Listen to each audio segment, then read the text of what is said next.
இப்போ கண்ணியத்திற்குரியவர்களே, இவ்வளவுதான் உங்களுக்கு மன அழுத்தங்கள் நெருக்கடிகள் இருந்தாலும் வீட்டிற்குள்ளே செல்லும் போது மனைவியை மலர்ந்த அந்த முகத்துடன் அவர்களை சந்திக்க வேண்டும். அவங்களும் அந்த மாதிரி இருக்கணும் வீட்டில். அதான் சென்ற முறை சொன்னாங்க, அப்படிதானே இல்லையா? கணவன் பார்த்தவுடன் கணவனை மகிழ்விப்பாள். அப்ப ரெண்டையும் நீங்க ஒத்து பாருங்க. ஒரு கணவன் சிரித்த முகத்துடன் ஒரு மனைவியை எதிர்கொள்கின்றான். ஒரு மனைவி தனது கணவனுக்காக தன்னை அலங்கரித்து அவனுடைய கண்ணுக்கு குளிர்ச்சியை கொடுக்கின்றாள். எவ்வளவு ஒரு இனிமையான ஒரு இல்லறமாக அந்த இல்லறம் வாழ்க்கை இருக்கும் என்பதை நாம் சிந்திக்க வேண்டும்.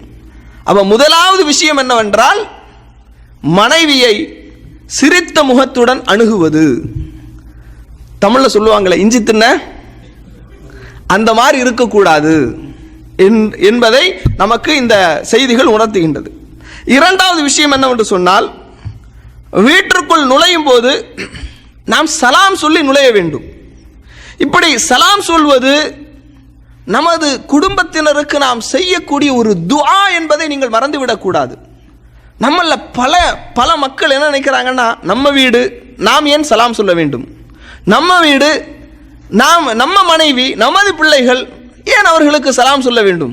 இன்னும் ஒரு இடங்களில் சொந்த வீட்டில் சலாம் சொல்லிட்டு போனா ஒரு மாதிரியாக வித்தியாசமாக பார்க்கக்கூடியவர்களும் இன்றைக்கு சமூகத்தில் இருக்கின்றார்கள். சலாம் அது நமது மனைவிக்காக, நமது பிள்ளைகளுக்காக, நமது குடும்பத்திற்காக நாம் செய்யக்கூடிய ஒரு துஆ என்பதை நீங்கள் மறந்துவிடக்கூடாது. அஸ்ஸலாமு அலைக்கும் வரஹ்மத்துல்லாஹ். அஸ்ஸலாமு அலைக்கும் எத்தனை நன்மை? 10 நன்மைகள். அஸ்ஸலாமு அலைக்கும் வரஹ்மத்துல்லாஹ் எத்தனை நன்மை? 20 நன்மை. அஸ்ஸலாமு அலைக்கும் வரஹ்மத்துல்லாஹி வபரகாத்துஹு எத்தனை நன்மை? 30 நன்மை. உள்ளத்திலிருந்து உளப்பூர்வமாக நீங்கள் சொல்லி பாருங்கள், உங்கள் இருவருக்கு மத்தியிலும் அன்பு ஏற்படும், பாசம் ஏற்படும், பிணைப்பு ஏற்படும். அல்லாஹு தஆலா திருமறை குர்ஆனிலே சொல்கின்றான், யா அய்யுஹல்லதீன ஆமனு, ஈமான் கொண்டவர்களே, லா ததுகுலு புயூத்தன் கைர புயூத்திக்கும், உங்களுடைய வீடுகளாக இருந்தாலும் பிற வீடுகளாக இருந்தாலும், ஹத்தா தஸ்தஅனிசு வ துஸல்லிமு அலா அஹ்லிஹா, நீங்கள் அவர்களிடத்திலே அனுமதி பெற்று அவர்களுக்கு சலாம் சொல்லி நீங்கள் செல்லுங்கள். ذَلِكُمْ خَيْرٌ لَكُمْ لَعَلَّكُمْ تَذَكَّرُونَ, நீங்கள் சிந்தித்து உணரக்கூடியவர்களாக இருந்தால் இது உங்களுக்கு சிறந்தது என்று அல்லாஹு தஆலா சொல்லி காட்டுகின்றான். அடுத்து பாருங்கள், فَإِذَا دَخَلْتُمْ بُيُوتًا فَسَلِّمُوا عَلَى أَنفُسِكُمْ تَحِيَّةً مِنْ عِنْدِ اللَّهِ, இந்த சலாம் இருக்கின்றதே அல்லாஹ்வின் புறத்தில் இருந்துள்ள ஒரு வாழ்த்து செய்தி. அல்லாஹ்வின் புறத்தில் இருந்துள்ள ஒரு வாழ்த்து செய்தி. முபாரக்கத்தன், பரக்கத் பொருந்தியது. தொய்யிபத்தன், அது தூய்மையானது.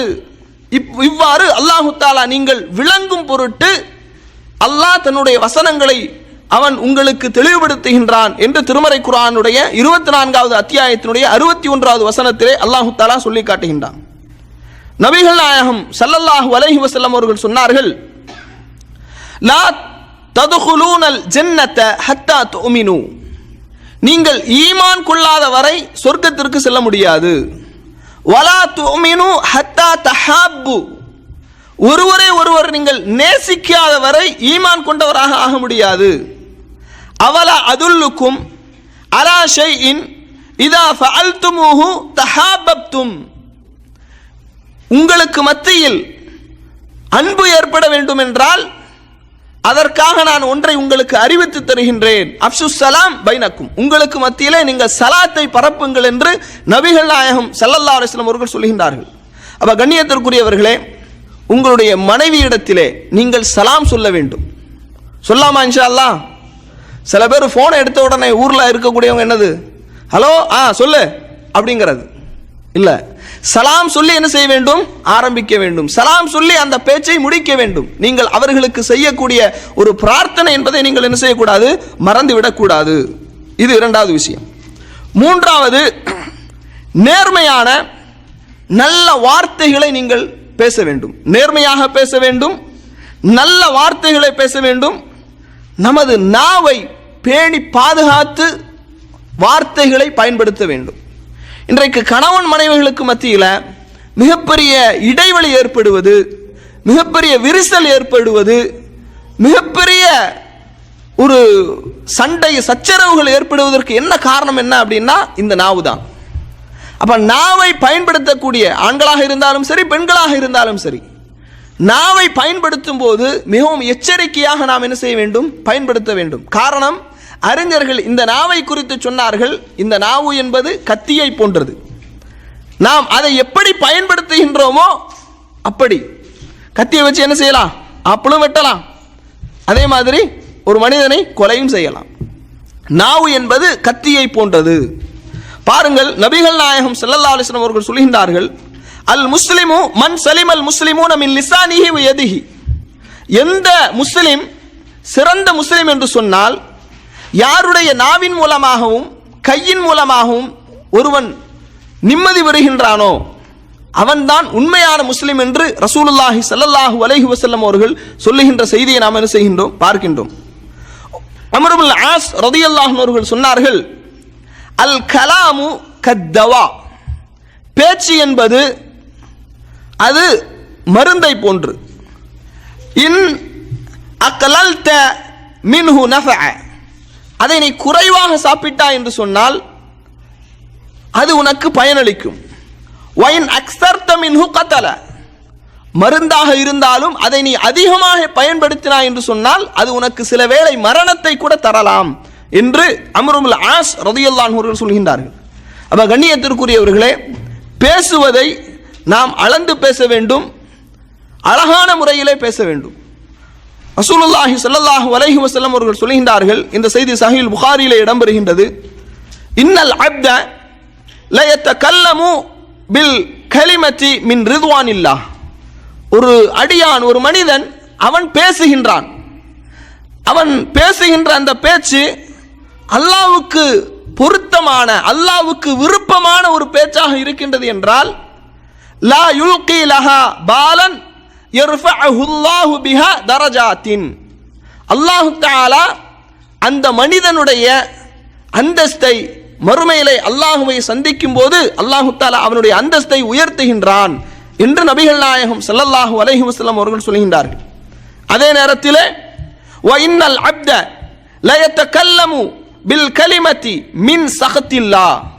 அல்லாஹ்வுக்கு வெறுப்பை ஏற்படுத்துகின்ற, அல்லாஹ்வுக்கு கோபத்தை ஏற்படுத்துகின்ற ஒரு பேச்சை ஒரு மனிதன் பேசும்போது, லா யுல்கி லஹா பாலன் யஹ்வி பிஹா ஃபீ ஜஹன்னம்.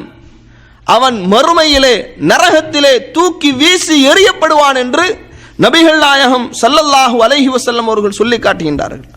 அப்ப கண்ணியத்திற்குரியவர்களே, நாம் பேசுகின்ற பேச்சு நிறைய குடும்பங்கள்ல தலாக் வரை பிரச்சனைகள் கொண்டு செல்லுகின்ற அளவுக்கு, தலாக் வரை முடிகின்ற அளவுக்கு காரணம் இந்த நாவு தான்.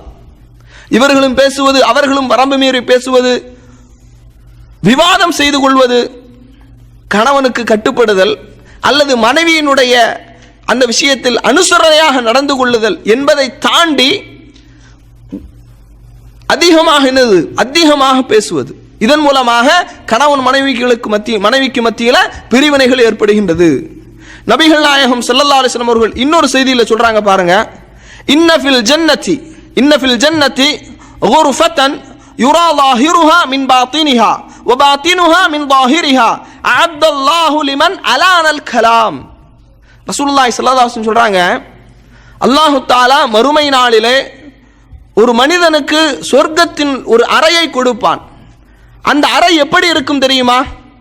அந்த அறையிலிருந்து அவன் வெளியே பார்க்கலாம். கண்ணாடியை போன்ற ஒரு மாளிகை. அந்த மாளிகை வெளியிலிருந்து உள்ளே பார்க்கலாம், உள்ளிலிருந்து வெளியே பார்க்கலாம். அப்படிப்பட்ட ஒரு அழகான ஒரு அறையை சொர்க்கத்திலே அல்லாஹ் தஆலா ஒரு மனிதனுக்கு வழங்குகின்றான். அவன் யார் என்று சொன்னால், அலானல் கலாம், பேச்சை அளந்து பேசக்கூடியவன். பொதுவாக சில பெண்களுக்கு என்ன செய்யாது, வளவளா குளவளா பேசுறது என்னது பிடிக்காது, பயான் அல்ல, பொதுவாக பேசுறது. என்ன இந்த ஆள் எப்போ பார்த்தாலும் பேசிக்கிட்டே இருக்கிறாரு, ஓவர் பேச்சா இருக்கு அப்படின்னு நினைக்கக்கூடிய அளவுக்கு என்ன செய்யக்கூடாது, பேச்சுக்களை அமைத்துக் கொள்ளக்கூடாது. எண்ணி பேச வேண்டும், அளந்து பேச வேண்டும், அழகான முறையில் என்ன செய்ய வேண்டும், பேச வேண்டும். அப்ப இது மூன்றாவது விஷயம். நான்காவது விஷயம் என்ன அப்படின்னு பார்த்தீங்கன்னா, எதிர்மறையான வார்த்தைகளை மனைவியிடத்தில் பயன்படுத்தக்கூடாது. எதிர்மறையாக எதை பேசினாலும் எதிர்மறையாக பேசுவது, இப்படி எதிர்மறையான வார்த்தைகளை தவிர்த்து கொள்ள வேண்டும். வேண்டாத விவாதங்களை தவிர்த்து கொள்ள வேண்டும். அப்படி இல்லை என்று சொன்னால் அது திருமண வாழ்க்கை, அந்த இல்லற வாழ்க்கையில் ஒரு மிகப்பெரிய பாதிப்பை ஏற்படுத்திவிடும். நபிகள் நாயகம் ஸல்லல்லாஹு அலைஹி வஸல்லம் அவர்கள் சொல்கின்றார்கள், ஆயிஷா ரலியல்லாஹு அன்ஹா அவர்கள் அறிவிக்கக்கூடிய ஒரு செய்தி, இன்ன அபுகலர் ரிஜால் இலல்லாஹி அலத்துல் ஹிசாம், அல்லாஹ்விடத்தில் அதிகமாக கோபத்திற்குரிய ஒரு மனிதன் யார் என்று சொன்னால் அலத்துல் ஹிசாம், அதிகமாக விவாதம் செய்யக்கூடியவன், அதிகமாக விவாதம் செய்யக்கூடியவன் என்று நபிகள் நாயகம் ஸல்லல்லாஹு அலைஹி வஸல்லம் அவர்கள் சொல்லி காட்டுகின்றார்கள். அப்ப கண்ணியத்திற்குரியவர்களே, மனைவிமார்களிடத்தில் பேசும்போது விவாத அந்த துணியிலே பேசக்கூடாது. யாரிடத்திலோ விவாதம் செய்வதை போன்று என்ன செய்யக்கூடாது, பேசக்கூடாது. ஐந்தாவது ஒரு விஷயம் என்ன அப்படின்னா, மனைவிமார்கள் பேசுகின்ற அந்த வார்த்தைகளை செவிமடுத்து கேட்க வேண்டும். இது பல ஆண்களிடத்தில் இல்லாத ஒரு பழக்கம். என்னன்னா, செவிதாத்தி என்ன செய்ய மாட்டாங்க, இவங்க பேசுறதை அவங்க கேட்கணும் பொறுமையா, அவங்க பேசுறதை இவங்க என்ன செய்ய மாட்டாங்க, கண்டுக்கவே மாட்டாங்க, கேட்கவே மாட்டாங்க. இது பல பெண்களிடத்தில் இருந்து வரக்கூடிய ஒரு புகார். என்னன்னா, என் பேச்ச அவர் கேட்கறதே இல்லை, நான் என்ன பேசுறேன் அப்படிங்கிறத சில பஞ்சாயத்துகளுக்கு போகும்போது இதுதான் ஒரு மிகப்பெரிய குறையாக முன்வைக்கப்படுகின்றது. நான் என்ன பேசுகின்றேன், எனது உள்ளத்தில் இருக்கக்கூடிய ஆதங்கம் என்ன, அதை அவர் கேட்கறதே இல்லை. இது பிரச்சனைக்கு மிகப்பெரிய காரணமாக அமைந்து விடுகின்றது. அதனால பெண்கள் பேசும்போது அவர்கள் என்ன சொல்ல வருகின்றார்கள், அவர்களுடைய எதிர்பார்ப்பு என்ன, அவர்களுடைய உணர்வு என்ன, அவருடைய ஆசைகள் என்ன, இதை செவிமடுத்து ஒரு ஆண் என்ன செய்ய வேண்டும், கேட்க வேண்டும். அல்லாஹ் தஆலா திருமறை குர்ஆன்ல ஒரு செய்தியை சொல்லுகின்றான் பாருங்கள். அதாவது ஹவுலா பின்த் ஸஅலபா என்கின்ற ஒரு நபித்தோழி, அவர் தனது கணவனை பற்றி ரசூலுல்லாஹி ஸல்லல்லாஹு அலைஹி வஸல்லம் அவர்களிடத்தில் முறையிடுகின்றார்கள். கணவனை பற்றி அவர்கள் ஒரு சில குற்றச்சாட்டுகளை வைக்கின்றார்கள். இதை அல்லாஹ் கேட்டானாம். அல்லாஹ் என்ன செய்தானாம், கேட்டானாம். திருமறை குர்ஆன்ல அல்லாஹ் தஆலா சொல்கின்றான், கது ஸமியல்லாஹு கௌலல்லதி துஜாதிலுக ஃபீ ஸௌஜிஹா, தனது கணவனை பற்றி முறையிட்ட அந்த பெண்மணியினுடைய பேச்சை அல்லாஹ் திட்டமாக கேட்டுவிட்டான். வ தஸ்தகி இலல்லாஹ், அவள் அல்லாஹ்விடத்திலே முறையிட்டாள் என்று அல்லாஹ் தஆலா திருமறை குர்ஆனிலே சொல்கின்றான். ஆயிஷா ரலியல்லாஹு அன்ஹா அவர்கள் சொல்லுகின்றார்கள், அல்லாஹ் தஆலா தபாரக்கல்லதி வசிஅ ஸமஉஹு குல்ல ஷைஇன், எல்லாவற்றையும் கேட்கக்கூடிய அல்லாஹ்வுடைய அந்த கேள்விப்புலன் விசாலமானது. இன்னி லஅஸ்மஉ கலாம் ஹவுலா பின்த் ஸஅலபா, ஹவுலா பின்த் ஸஅலபாவுடைய பேச்சை அல்லாஹ்வே கேட்டிருக்கும் போது நான் எப்படி கேட்காம இருக்க முடியும் அப்படிங்கிறாங்க. அப்ப கண்ணியத்திற்குரியவர்களே, பெண்கள் பேசுவதை என்ன செய்ய வேண்டும், ஆண்கள் செவிமடுத்து கேட்க வேண்டும். அடுத்ததாக பாருங்கள், ஆறாவது விஷயம் என்ன அப்படின்னா, சொல்வதை தெளிவாக பேச வேண்டும். நிறைய ஆண்கள் என்ன செய்வதில்லை, தெளிவாக என்ன செய்யறதில்லை, பேசுறதில்லை. எப்படியாவது முடங்கி வச்சுட்டு என்னது, தெளிவில்லாமல் எதையாவது சொல்லி அப்படி பேசி சமாளிச்சிடுறது. சில இடங்கள்ல தெளிவாக பேசக்கூடாது, பேச என்ன செஞ்சிடும், பெரிய பிரச்சனை வந்துடும். பொய் சொல்வதற்கு அனுமதிக்கப்பட்ட ஒரு இடம் உண்டுன்னா எங்க மனைவி இடத்துல. ரசூலுல்லாஹி ஸல்லல்லாஹு அலைஹி வஸல்லம் அவர்கள் பொய் சொல்வதற்கு அனுமதிக்கப்பட்ட சில இடங்களாக சொல்றாங்க. போர்ல பொய் சொல்லலாம், இரண்டு சகோதரனுக்கு மத்தியில் இணைப்பை ஏற்படுத்துவதற்காக பொய் சொல்லலாம், மனைவி இடத்துல என்ன செய்யலாம், பொய் சொல்லலாம். எல்லாருக்கும் ரொம்ப சந்தோஷம், என்ன அழகான ஒரு செய்தி, இப்படி எல்லாம் இருக்கணும். பொய் சொல்லலாம் என்பது அந்த ஒரு சில செய்திகளை பேசினால் அதனால் ஒரு மிகப்பெரிய சண்டை வந்துவிடும், ஒரு மிகப்பெரிய விரிசல் ஏற்பட்டுவிடும்.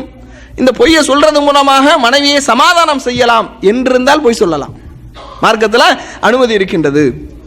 இப்போ கண்ணியத்திற்குரியவர்களே, ஆறாவது விஷயம் என்ன அப்படின்னா, தெளிவாக பேச வேண்டும். சொல்வதை தெளிவாக பேச வேண்டும். அல்லாஹ் தஆலா திருமறை குர்ஆனிலே சொல்லி காட்டுகின்றான். எல்லா ஜும்ஆக்களிலும் நாம் சொல்லக்கூடிய ஒரு வசனம், அல்லாஹ் சொல்கின்றான், யா அய்யுஹல்லதீன ஆமனு தக்குல்லாஹ், ஈமான் கொண்டவர்களே அல்லாஹுவை அஞ்ச வேண்டிய முறைப்படி நீங்கள் அஞ்சிக் கொள்ளுங்கள். வகூலு கௌலன் சதீதா, சொல்வதை தெளிவாக நீங்கள் சொல்லுங்கள். அல்லாஹ் தஆலா என்ன சொல்கின்றான்? சொல்வதை நீங்கள் தெளிவாக சொல்லுங்கள் என்று அல்லாஹ் தஆலா சொல்லுகின்றான். அதனால மனைவியிடத்திலே பேசும்போது சொல்லக்கூடிய செய்திகளை தெளிவாக பேச வேண்டும்.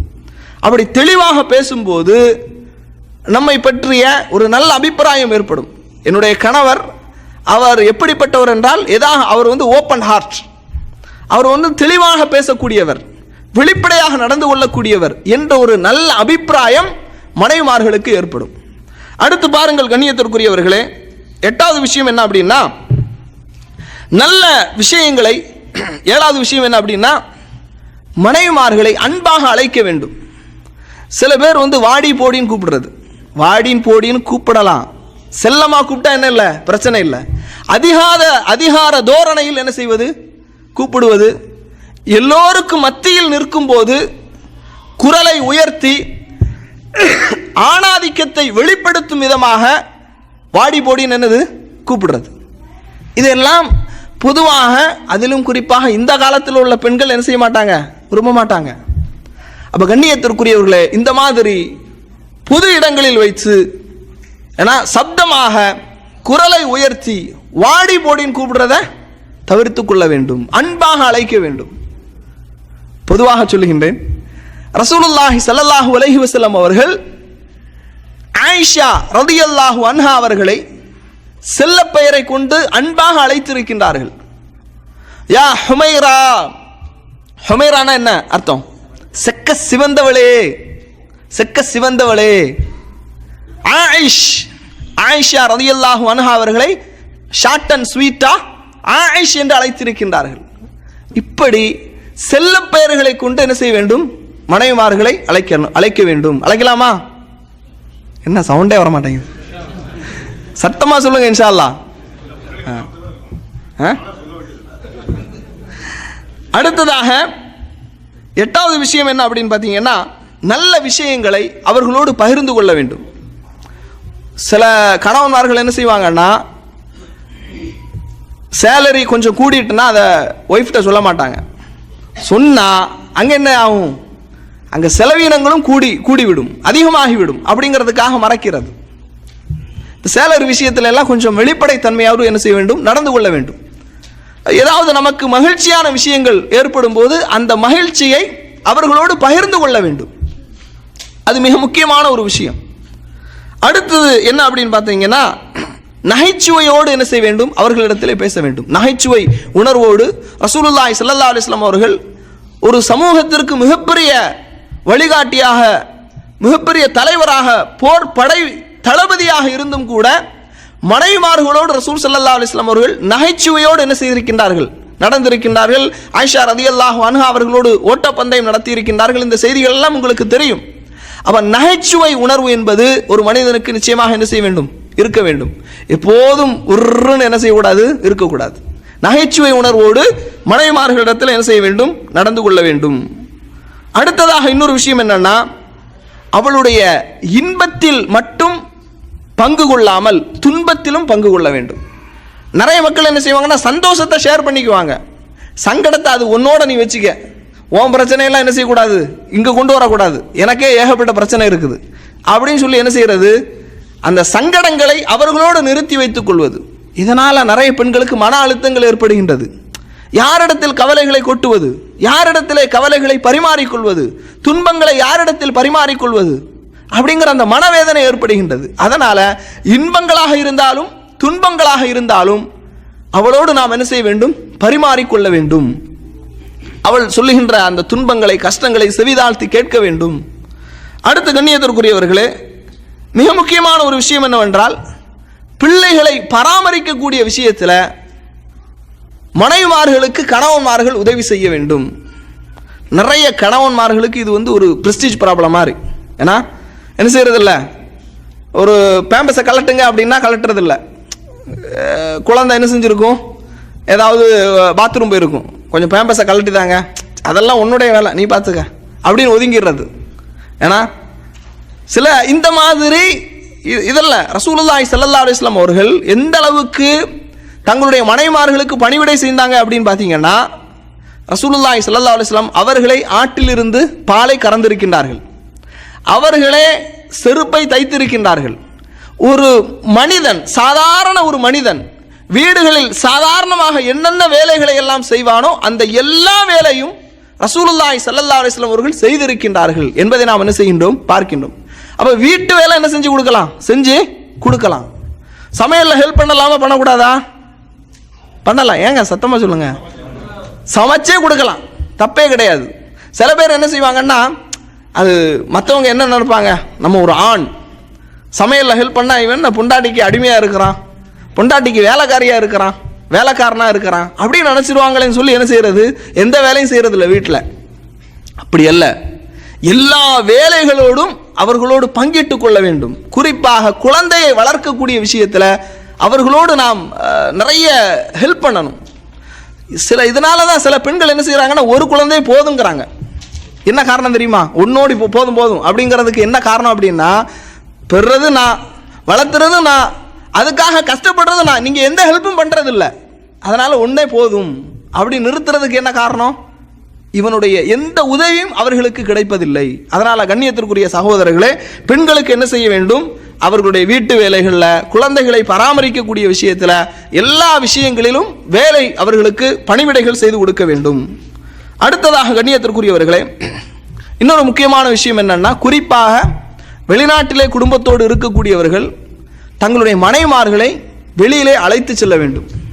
ஏன்னா அதாவது இங்கே பொதுவாகவே ஜெயில் மாதிரி, ஏன்னா வீட்டு சிறை அந்த மாதிரி இல்லாமல் வெளியில் அழைத்து செல்ல வேண்டும். அவர்களுக்கு அப்படி வெளியில் அழைத்து செல்லும் போது ஒரு ராஹத், ஒரு இன்பம், நிறைய விஷயங்கள் என்ன செய்வாங்க, மனம் விட்டு பேசுவார்கள். அதற்கான நிறைய வாய்ப்புகள் இருக்கின்றது. அப்போ ஒரே இடத்துல என்ன செய்யக்கூடாது, அடைத்து வைக்கக்கூடாது, வெளியில் அவர்களை என்ன செய்ய வேண்டும், அழைத்து செல்ல வேண்டும் அப்படிங்கிற ஒரு செய்தியை என்ன செய்கின்றோம், பார்க்கின்றோம். அதே போன்று கண்ணியத்திற்குரியவர்களே, வீட்டில் மனைவியாக இருக்கக்கூடியவங்க ஒரு களைப்படைந்து விட்டால், வேலை செய்து களைப்படைந்து விட்டால் என்னைக்காவது என்ன செய்யணும், ஹோட்டல்லேருந்து வாங்கி கொடுக்கணும். இதெல்லாம் தப்பு கிடையாது.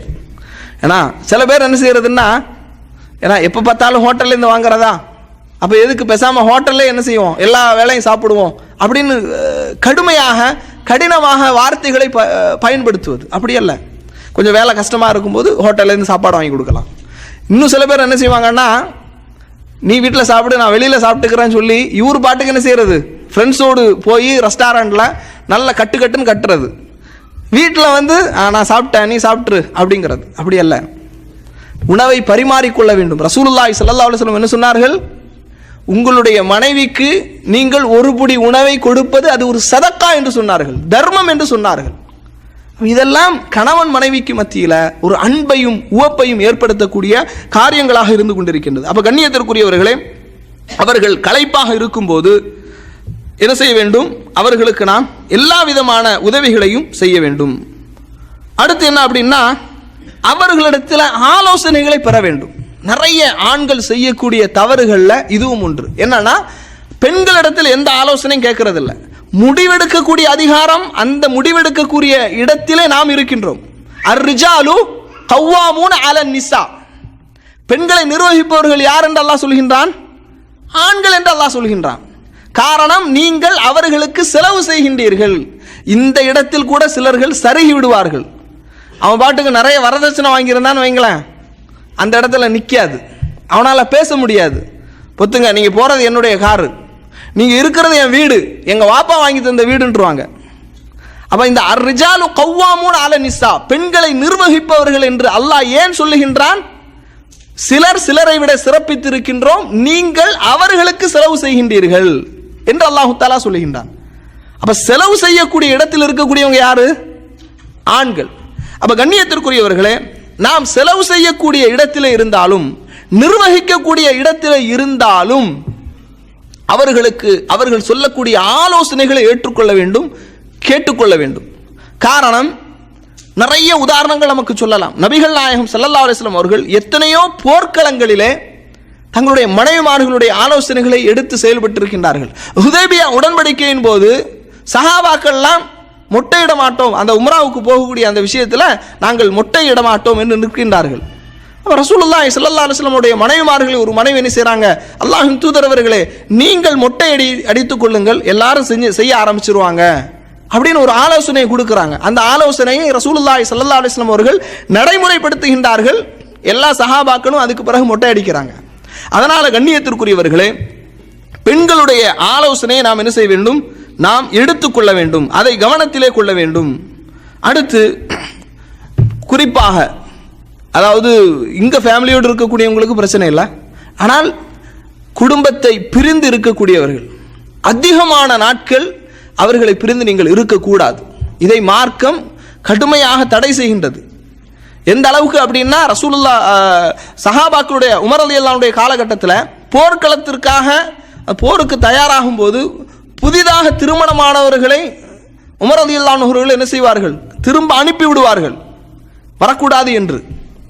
அதே போன்று 6 மாத காலத்திற்கு மேலாக ஒரு மனைவியை பிரிந்திருப்பது எந்த கணவனுக்கும் அனுமதி இல்லை. மனைவி விரும்பி, அதாவது நிர்பந்தம் 6 மாதத்துக்கு ஒரு தடவை போக முடியாத ஒரு சிச்சுவேஷன் என்றால் 1 வருடம் அதிகபட்சமாக எடுத்துக்கொள்ளலாம். அதுக்கு மேல சில மக்கள் பொருளாதாரத்தை மட்டுமே இலக்காக கொண்டு பல வருடங்கள் கழித்து 2 வருடம் 3 வருடம் 4 வருடம் 5 வருடம் ஒரு அல்லாஹு தஆலா இயல்பாக ஒரு ஆணுக்கும் சரி பெண்ணுக்கும் சரி சில உணர்ச்சிகளை வைத்திருக்கின்றான். அந்த உணர்வுகளுக்கும் உணர்ச்சிகளுக்கும் வடிகால் தான் திருமணம் என்பது. இதெல்லாம் பார்க்கறதே இல்லை. பொருளாதாரத்தை மட்டும் கணக்கில் கொண்டு பல வருடங்களை அவர்கள் என்ன செய்வது, இங்கேயே கழிப்பது. இது தவறு அன்பிற்கினியவர்களே.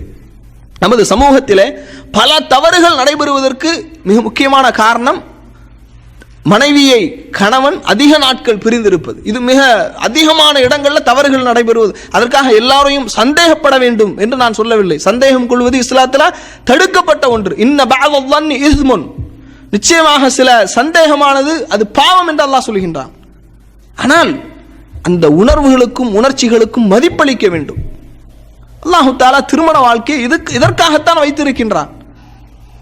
அதனால தினமும் அவர்களுக்கு நாம் என்ன செய்யணும், இங்கே இருக்கக்கூடியவங்க ஃபேமிலியை விட்டு பிரிந்து இருக்கக்கூடியவர்கள் தினமும் அவர்களுக்கு தொலைபேசியிலே அழைப்பு கொடுத்து பேச வேண்டும், மெசேஜ் அனுப்பணும்.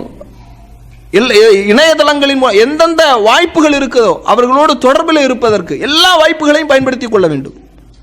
இது மனைவிமார்களுக்கு செய்ய வேண்டிய மிக முக்கியமான கடமைகளில் ஒன்று. மிக முக்கியமாக காரணம், இன்னைக்கு நிறைய கணவன் மனைவி, இதுவும் ஒரு காரணம். கணவன் மனைவிக்கு மத்தியில் ஒரு சரியான புரிந்துணர்வு இல்லாமல் சண்டை சச்சரவு குரோதம் பகமை இதெல்லாம் ஏற்படுவதற்கு என்ன காரணம் என்னன்னா, இல்லற வாழ்க்கையில் அவர்கள் சரியாக இல்லை. நிறைய விஷயங்களை நாமே நேரடியாக பார்த்திருக்கின்றோம். கணவன் மனைவியாக இருப்பார்கள், வெளிப்படையாக கணவன் மனைவியாக இருப்பார்கள், ஆனால் இல்லற வாழ்க்கையில் அவங்க சந்தோஷமாக இருக்கிறாங்களா? புரியுதுதானே நான் சொல்றது? அந்த இல்லற வாழ்க்கையில் அவங்க நிம்மதியாக இல்லை. அப்ப இப்படி நிம்மதியாக இல்லைங்கும் போது ஒரு மனைவி எதை செய்தாலும் கணவனுக்கு அது பிடிக்காததாகத்தான் தெரியும். அதே போன்ற ஒரு கணவன் எதை செய்தாலும் மனைவிக்கு அது பிடிக்காததாகத்தான் தெரியும். அதனால இல்லற வாழ்க்கை என்பது மிக முக்கியமானது. ஒரு கணவனுடைய உணர்வையும் உணர்ச்சியையும் ஒரு மனைவி புரிந்து கொள்ள வேண்டும். ஒரு மனைவியினுடைய உணர்வையும் உணர்ச்சியையும் ஒரு கணவன் புரிந்து கொள்ள வேண்டும். இந்த இல்லற வாழ்க்கையில தான் எல்லா விதமான நிம்மதியும் இருக்கின்றது. இல்லற வாழ்க்கையை துளைத்த பல மக்கள் இன்றைக்கு மன அழுத்தங்கள் ஏற்பட்டு மனநோயாளிகளாக இருக்கின்றார்கள். நிறைய மக்களுக்கு மனநோய் ஏற்படுவதற்கு என்ன காரணம்னா, இது ஒரு காரணம். மருத்துவர்கள் சொல்லுகின்ற ஆய்வுல சொல்லக்கூடிய முக்கியமான ஒரு விஷயம், இல்லற வாழ்க்கையில அவர்கள் ஒரு நல்ல முறையில் இல்லை, அவங்களுக்குள்ளால ஒரு நெருக்கம் இல்லை, அன்பு இல்லை, பாசம் இல்லை. அதனால கண்ணியத்திற்குரியவர்களே, மனைவியும் சரி கணவனும் சரி அவர்களுடைய உணர்வுகளுக்கு உணர்ச்சிகளுக்கு மதிப்பளித்து இல்லற வாழ்க்கை அவர்களுக்கு மத்தியில் நல்லா பணம் இல்லைன்னா பிரச்சனை இல்லைங்க. பணம் இல்லை என்றாலும் நினைத்த ஒரு வாழ்க்கையை அடையாவிட்டாலும் அந்த இல்லற வாழ்க்கை இருக்கின்றதே அது சரியாக இருந்தது என்று சொன்னால், அவர்களுக்கு மத்தியில் உள்ள உறவு நெருக்கமாக இருந்தது என்று சொன்னால் எந்த பிரச்சனையும் இல்லை. அதனால இதை எல்லா கணவன்மார்களும் மிக முக்கியமாக கவனத்தில் கொள்ள வேண்டிய முக்கியமான சில விஷயம். இன்னும் சில செய்திகள் இருக்கின்றது, இன்ஷா அல்லாஹ். அதை என்ன செய்வோம், வரக்கூடிய வாரங்களில் தெரிந்து கொள்வோம். மனைவிக்கு இஸ்லாம் கொடுக்கக்கூடிய அந்தஸ்து, மனைவிக்கு இஸ்லாம் அவர்களுக்கு செய்யக்கூடிய அந்த பணிவிடைகள், நிறைய விஷயங்களை